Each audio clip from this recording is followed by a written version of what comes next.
Hey y'all, it's Care. Today I'm going to be talking about my 10 favorite books that I read this year in 2021. So these are not necessarily 2021 releases. Some of them are, but a lot of them are more backlist titles. But these are the top 10. I'm going to be ranking them from number 10 to number 1. There are not going to be any honorable mentions in this video because a few weeks ago I posted a video called my almost favorite books of 2021. And in that video I did a countdown from number 20 to number 11 of my favorite books of the year. So if you've not watched that one yet and you want to watch some kind of long like top 20 of the year, feel free to watch that one first. I will link it in the cards wherever they are up here, also in the description. But oh my gosh, I guess let's just go ahead and get into the top 10. By the way, my number 1 favorite book of the year, I don't even think you guys know about yet unless we're friends on Goodreads. I have shelved it there, but other than that, like, no one knows I've read this book and I just finished it and I cannot wait to talk about it, I guess, at the end of the video. Coming in at number 10, we have Who Is Maud Dixon by Alexandra Andrews. This is a 2021 release and it also is a debut book for this author. This is Alexandra's first book, and I would categorize this one as being literary suspense. There are some thrilling moments, but overall, I feel like this is mostly pretty suspenseful and pretty character driven. So if that's not for you, please don't go into it expecting like page-turning crazy drama. There's a lot of drama going on, but it's in a very suspenseful way. I cannot stress to you enough how much you do not need to read the description on Goodreads, on Google, even like don't even read the inside flap of this book or the back of the book. You don't need to know anything going into it because there is a plot twist that happens in the middle of the book that I was very surprised by that is given away in descriptions of the book. I think probably to make it more of a selling point. It's a pretty tough sell to get someone to buy and read a book without really knowing anything of what's gonna happen, but at the same time, if you can just trust me on this one, I'm sorry, I'm choking. All you need to know is that we have unlikable characters. It's taking place in the literary world. We're following a very, very mysterious author who is incredibly famous, but no one knows her identity. And then we're following the young woman who she recruits to come work for her as her personal assistant. And just the adventure that this story takes us on once these two women's worlds collide with each other. The writing and the pacing of this book just could not have been more impeccable for me. I don't know what it is about Alexandra Andrews' writing that just made me want to keep turning the page, even though I wouldn't really classify this as a traditional page-turning read. All of the tension in the book is building up to this main point of contention where the pot just boils over at the end of the book, and I will say this book has maybe my favorite last line of a book that I've ever read. It was one of those where the very last line on the last page gave me chills and I just had to close the book and collect myself because it was one of those like, ooh, that was so good type of moments. Number 9 on my list is 12 Nights at Rotterhouse by J.W. Ocker. This is a horror book. It's a haunted house story, and it's also relatively short. I got through this book really quickly, like just in one sitting. And part of that, yes, you can chalk it up to it being so short, but really it was because I just had to know where the story was going. This book is so underrated in my opinion. If you like haunted house stories, you have to check this one out. It has one of the best twists that I read all year. And it's one of those that I absolutely did not see coming, but then also at the end of it I was like, that totally makes sense. That's my favorite type of twist. Ocker totally pulled it off here. It's about a travel writer whose next project is to go stay at a haunted house and write about his experience there. So he's chosen a place called Rotterdam Mansion and he wants to stay there for 13 nights. The house's nickname is Rotterhouse. And even though he's planning to stay there for 13 nights, the book already tells you he's only gonna stay there for 12 nights at Rotterhouse. So starting off in the book, you know something is gonna go wrong here. As much as I loved the gore and the paranormal ghosty things going on in the house, my favorite part of the book was actually the male friendship between our main character, the author, and his friend who ends up coming to stay with him while he's there. And once the friend gets there, we realize that these two have a history of loving all things horror. They're like pop culture gurus when it comes to slasher movies. They have a game they play with each other where they'll like give each other a subgenre or a word or something and they try to name all the different movies they can think of. Like it's just like the cutest thing that is such in stark contrast to like the situation that they're in, but at the same time it all makes sense. Like, it all just adds to this mood of everything being a little bit off and a little bit eerie. I think about it all the time and I highly recommend it. It's number 9 of the year for me. Moving on to number 8, I know good and well you were tired of hearing me talk about this one, so just buckle up. This is the last time we're gonna go through it for a while, but of course you knew it was gonna be on this list. Number 8 is House of Leaves by Mark Z. Danielewski. I just forgot his name, that's embarrassing. Rather than try to give you an explanation of what this book is unsuccessfully yet again, all I'm gonna say is this is about a supernatural house and the family that moves into it, and how this family tries to record supernatural happenings, how they're trying to prove that the house is not what it seems. In fact, it is a little bit bigger on the inside than it is on the outside. But don't go into this book thinking that's all you're gonna get out of it, because the true star of this book is the format and how this story is told, because it's actually told through a series of unreliable narrators, a series of footnotes. We are getting transcripts and of tapes that the family recorded while they were in the house. The main narrator of this book is a man called Johnny Truant, and at the beginning of the book, he stumbles upon, no, I don't think I can explain it this way. I think I can get it down in just a second. Hang with me for one more second. Johnny stumbles upon a trunk of notes. He opens the trunk. It's a collection of pages, notes, transcripts. It's basically this book that he finds pretty much, apart from his footnotes. And he gathers that this man named Zampano has been trying to compile this family's story and put it into one book, but Zampano is now dead, so Johnny kind of takes it upon himself to put everything together. So that's why we're getting Johnny's footnotes, but we're also getting Zampano's footnotes from when he was alive trying to put this story together. And then we're also getting all of these like academic criticisms thrown in. We're having to like read external sources if they exist. Also, other sources exist in this book, like you might be reading on page 39 of the book, but then it might tell you to see something in the back of the book that is a source. It might be a poem, it might be a photo, it could be anything. At one point in the book, I had like 2 or 3 bookmarks going on because I was having to skip around so much, but this was such an immersive experience that it's all I could think about for an entire week straight. Don't not read this one because you're intimidated by the size or the formatting. Just go for it. All right, moving on. Number 7 on the list is Blindsided by Karen Slaughter. Mainly it's following the county's coroner, Sarah Linton. She is one of my favorite characters, if not my favorite character that I read this year. I am obsessed with Sarah.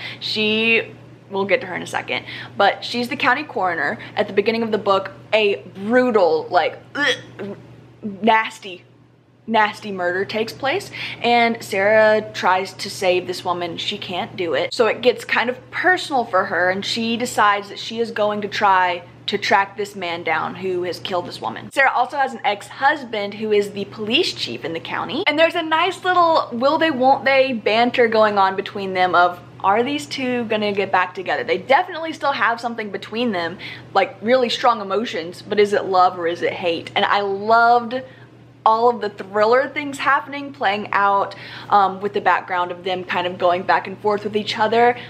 It really was giving me butterflies. Like, I usually hate stuff like that in thrillers, but these two, I think with them being older, a little bit more mature, and also little things like that they exchange between each other, like looks and comments, it felt a little bit more subtle, and it made everything feel real to me. But with me talking about all of that, I have to say, this is maybe the goriest book I've ever read. There are really graphic scenes in this book. It's gross. Just please, if you are sensitive to anything at all, please don't read this. I beg of you. You'll cry, okay? I also think it goes without saying, part of the reason I enjoyed this book so much too is because it read more like a traditional detective thriller, and I'm a fan of that genre. So if that's a subgenre of thriller that you're not into, I don't think this one's gonna be for you. But with that being said, this is a series, and I cannot wait to read the rest of it, hopefully in 2022. Number 6 on the list is The Plot by Jean Homp Corlitz. I finished this one recently and thought it might be my favorite of the year. I've had some time to sit on it, and I am at peace with putting it at number 6 on this list, even though this one gets an award for like the most creative plot that I've read this year. This is the story of a teacher who takes his student's idea for a plot after the student dies. Once this book is published and becomes incredibly successful, someone comes out of the woodwork like, we know that you didn't write this book. No, they didn't. They didn't say that. They say, we know that this was not your original idea for the book. We know that you took this from somebody else. I just think there are a lot of interesting conversations going on in this book. You know, is taking someone's idea plagiarism? And if so, can that be proven? Personally, you know, I don't think that what was going on in this book was plagiarism, but I do think that this man gets himself into situations because of lying that he shouldn't have been lying. And it just turns into one of those situations that I love, of lie begets lie, until we're just in a tangle and it's just a whole mess. This is another one that I wouldn't quite call a thriller. I think it's more of literary suspense, but it does have some of the most incredible plot twists that I read this year, along with a few of the other books on this list.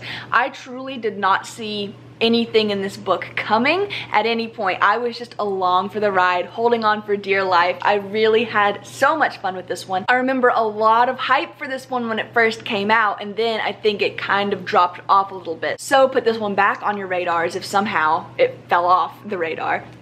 Put it back on there. It was so good. One of my favorites of the year. We've made it to the top 5. I'm so scared for the rest of this video. I'm just gonna be squealing. I'm gonna try to keep it all under wraps. Number 5, we've got In My Dreams, I Hold a Knife by Ashley Winstead. Please ignore the sticker that I couldn't peel all the way off. That was a continuation from last video when I did that. I also am not over the fact that this was not nominated for a single Goodreads Choice Award, debut or thriller, when this is one of the best books I've read in a long time.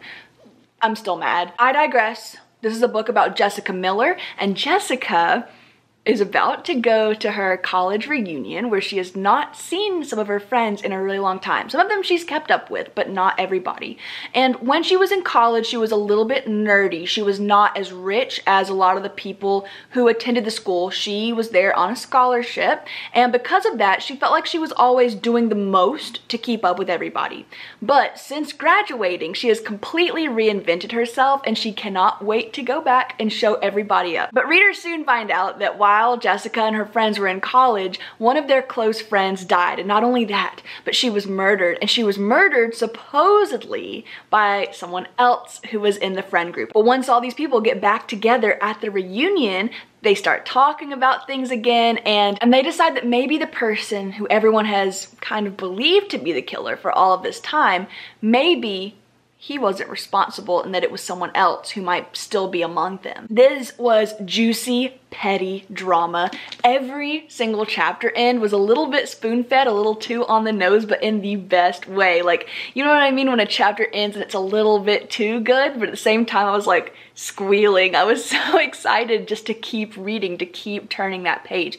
We have multiple timelines going on, so I loved getting to look at these different situations through all of these different lenses. I felt like it gave me such a full sense of not only who everybody in the story really was, but just a really good idea of what actually happened. It was so dramatic. I cannot stress enough how much I wanted certain characters to get together or to break up or even murder each other. Like, at one point I was like, hey, let's just go ahead and get this over with. You know what I mean? I just had such a blast reading it, and I can't wait to see what Winstead comes up with next. Moving on to number 4, it's They Never Learn by Lane Fargo.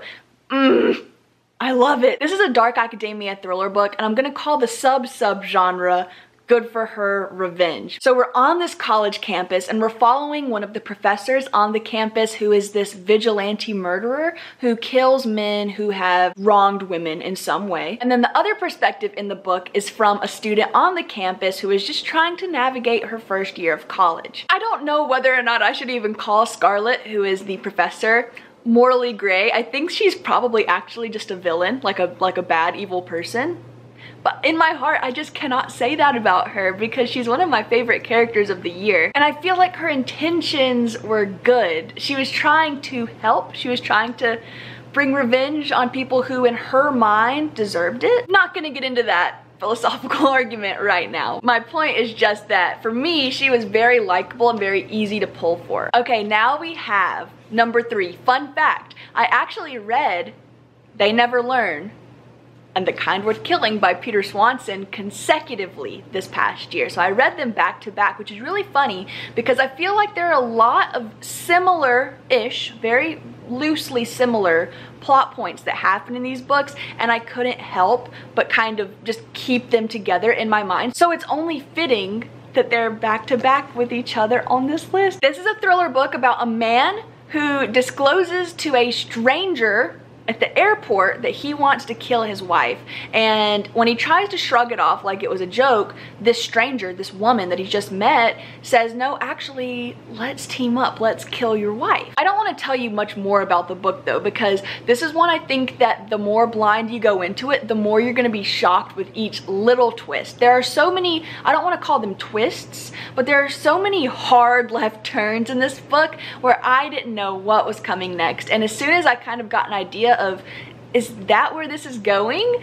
I would think surely not. Surely that's not about to happen. Swanson would go there, and it just blew my mind every time. Number 2 on this list is Confessions by Kane Minato.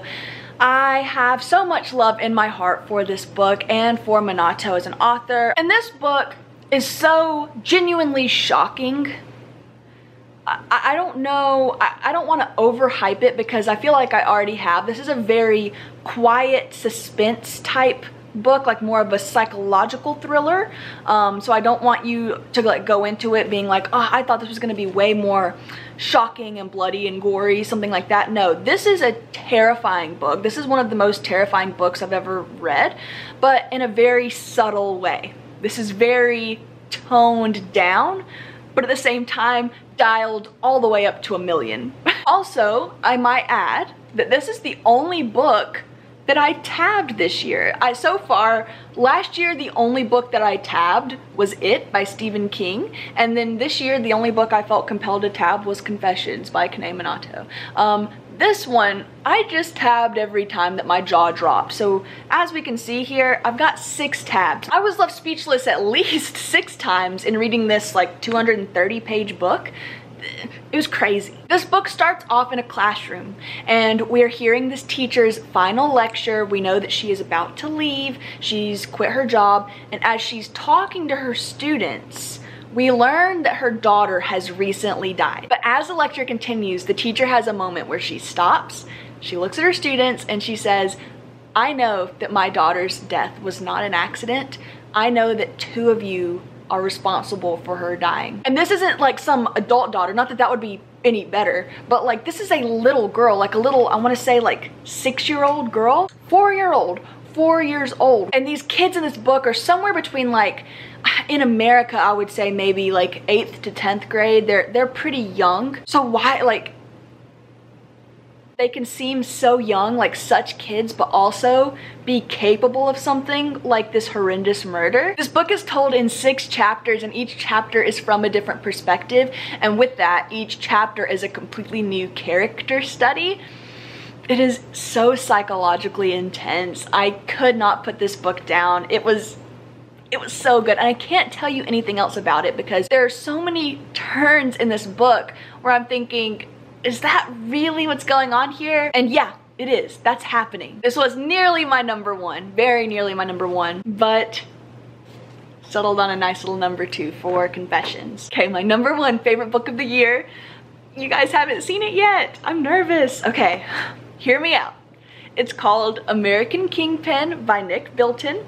It's nonfiction, it's true crime, and it is about Ross Ulbright, who is the creator of the Silk Road, which was a site on the dark web between, I want to say, 2013 to 2015-ish, where you could buy and sell anything illegal. I need every single one of you watching right now to read this. You don't have to go buy it, but go see if your library has it, see if you can find an audiobook somewhere, I don't know, just please, please give this story a chance.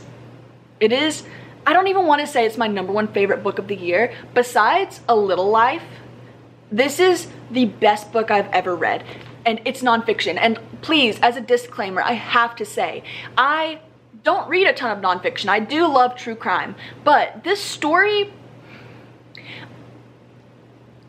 I'm speechless. I don't know anything about computers, much less the dark web or Bitcoin or encryptions or servers or anything like that. Reading this book, I felt like an expert. Basically, the creator of this whole thing, his name is Ross. He's this young guy, he's in his early to mid 20s. He always has felt like he has a larger purpose in life than what he's doing with his life. He's incredibly smart. Like, this man is a genius, but he always feels like he's not living up to his full potential. This guy gives off major I can fix him energy. But yeah, with him having such libertarian ideals and values, he believed that the government should not regulate what people can do with their bodies or put in their bodies. I'm gonna be honest, I don't want this video to get flagged. So anytime that I say,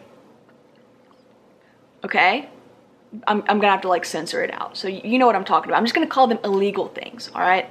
So Ross really thought he could end the war on illegal things if he created a system where people could buy and sell them on the dark web with no trace of anything going down. Things start on the lower end of the spectrum, but then quickly things just get out of control. And it is just an insane story of how this man created this entire business and industry alone, how he started it by himself. It's insane. I'm telling you this, and mainly for the first half of the book, we're mostly just following Ross. And as things are kind of picking up and he's starting to make money, there will be a point where he coded something incorrectly. And again, I don't know anything about coding. I cannot stress to you enough how much, like how little I know about anything that was in this book. So please don't think, oh, she just liked that because she's into that kind of thing. I don't know anything about it. I know nothing. But he coded something incorrectly, and then with each minute ticking by, he has his like money that he saved up, these Bitcoins, falling into the ether, and he can't fix it. And it's not like he can just call someone like, hey, can you come fix my drug website? Like, he can't do that. So you're going, oh my gosh, Ross, fix it, fix it, fix it. Is he going to? And then as the story keeps going and people, you know, the FBI and the DEA and everyone's looking for him, you're like, oh my gosh, is Ross, get away, they're looking for you, man. But then the most interesting part of this book is the farther we get into it, the more we get to learn about the lives of the agents who are tracking him. And these are all real people, by the way, obviously. And we learned about little bitty rabbit holes they decide to go down and how close they are to catching him, but then they'll decide to do something else or look in, like take another avenue or something, you know, and you're like, oh my gosh, you're so close, like catch him, catch him, catch him. So it was just such a strange but glorious reading experience of, is like, one, I want Ross to get away, but two, no I don't. This man is basically a terrorist. Like, I can't tell you everything that goes on in the book, but it is so good. Also, this book had my favorite thing in it that a book could have, which is pictures, of course. So, you know, as I'm reading, I'm getting to be like, wait, what does he look like again? Like I wasn't Googling all over the place. But we're getting to see like pictures of him at his graduation or his prom. And then also we get to see the agents and what they look like when they were undercover, and just like, it was so much fun. I constantly was Googling all about these people, where they are now, what they look like, what they looked like when they were in high school or when they were babies. Like, I wanted to know everything about every character in this book's life. I'm obsessed with it. I mean, I know you can tell I'm excited, and it's not because I just finished it. This is one of the best books I've ever read. I want to reread it right now. And I know I've said it like 3 times now, but your takeaway has to be that you do not have to know about this stuff for it to be fun to read. Please give it a chance. Please give it a chance. It reads like fiction. Did I say that? This is incredibly well researched. At the very end, Bilton goes through and explains how he was able to make this read like a work of fiction. But also, even if you just straight up like read the story to me with facts on bullet points on a piece of paper, I would be completely enthralled. I'm gonna have to stop talking about it. I really wish I had caught it on a reading vlog or something, because I just had an incredible experience reading it. I'm never gonna forget it. I have not stopped thinking about it for like a week. I wake up thinking about it, I go to bed thinking about it. It blows my mind what human people can do, what we can create from nothing. It's incredible. Okay, well, that was it. Those were my 10 favorite books of 2021. I'm really excited to see what I'm gonna read next year. I do want everyone to know I read when I can and I film when I can. I get the videos posted as I can. I've had a really busy year this year, but I'm hoping to find more balance in the new year and in the coming months. But I just want to thank you as always for all of your love, all of your support. I will see you in the next video. Bye.